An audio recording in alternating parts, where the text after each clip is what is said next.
Dan untuk mengetahui informasi terkini terkait gempa magnitudo 6,2 di Sulawesi Utara sudah terhubung melalui sambungan Zoom bersama kami PLT Kapusdatin BNPB Bapak Abdul Muhari. Selamat sore Pak Abdul. Pak Abdul, total hingga saat ini sudah berapa banyak gempa susulan yang terjadi dari gempa bermagnitudo 6,2 yang pertama Pak?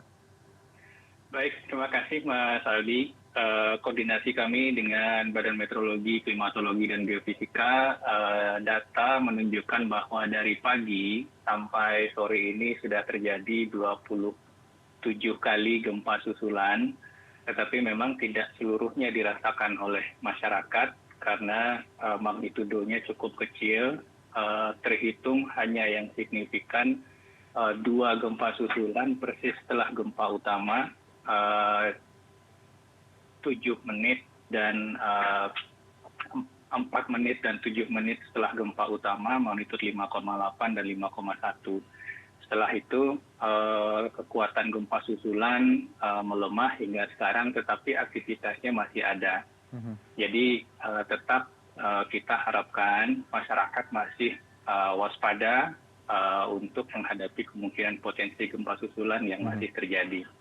Oke, Pak Abdul, jika gempa magnitudo besar yang terjadi pada pagi hari, berarti gempa terakhir yang dirasakan pada pukul berapa Pak di sana? Dari catatan kami, gempa terakhir yang mungkin cukup signifikan yang dirasakan oleh masyarakat itu sekitar pukul 8.58 WITA. Itu kekuatannya sekitar 5,1. Jadi setelah gempa 5,2 ada gempa susulan. Kalau gempa utamanya terjadi 8.43 pagi tadi, gempa susulan yang pertama itu 8.51, kekuatannya 5,8 skala magnitud. Kemudian berikutnya 7 menit setelah gempa susulan yang pertama ini itu terjadi lagi gempa susulan yang kedua, itu magnitudnya 5,1. Tapi setelah itu sampai ke sore ini gempa susulannya relatif dari magnitudo 3 sampai magnitudo 4,8. Tetapi tentunya tetap kita himbau masyarakat untuk waspada.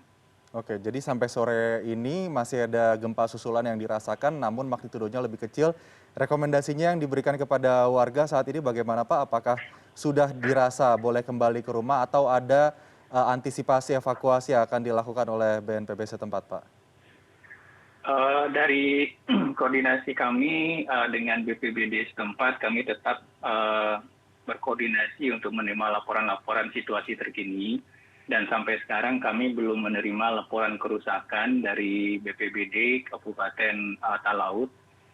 Memang tidak ada, kita tidak menyarankan masyarakat untuk tinggal di luar rumah, tetapi kita sarankan masyarakat membuat sistem-sistem sederhana yang mungkin bisa membuat mereka waspada. Misalnya hal-hal simpel saja dengan menumpuk kaleng bekas yang diisi batu, misalkan, sehingga ketika terjadi guncangan itu akan berbunyi, masyarakat bisa waspada dan segera keluar rumah. Karena kita ketahui sebenarnya bukan gempanya yang nanti bisa berakibat fatal, tetapi kalau kita terlambat keluar rumah dan ketika rumah itu mungkin ada kerusakan. Demikian, Mas. Oke, jadi mitigasi harus dilakukan juga oleh warga secara pribadi ya Pak Abdul. Pak Abdul, untuk diketahui juga oleh masyarakat mungkin apa yang mendorong gempa terjadi di Sulawesi Utara pada pagi tadi sampai dirasakan sore hari ini?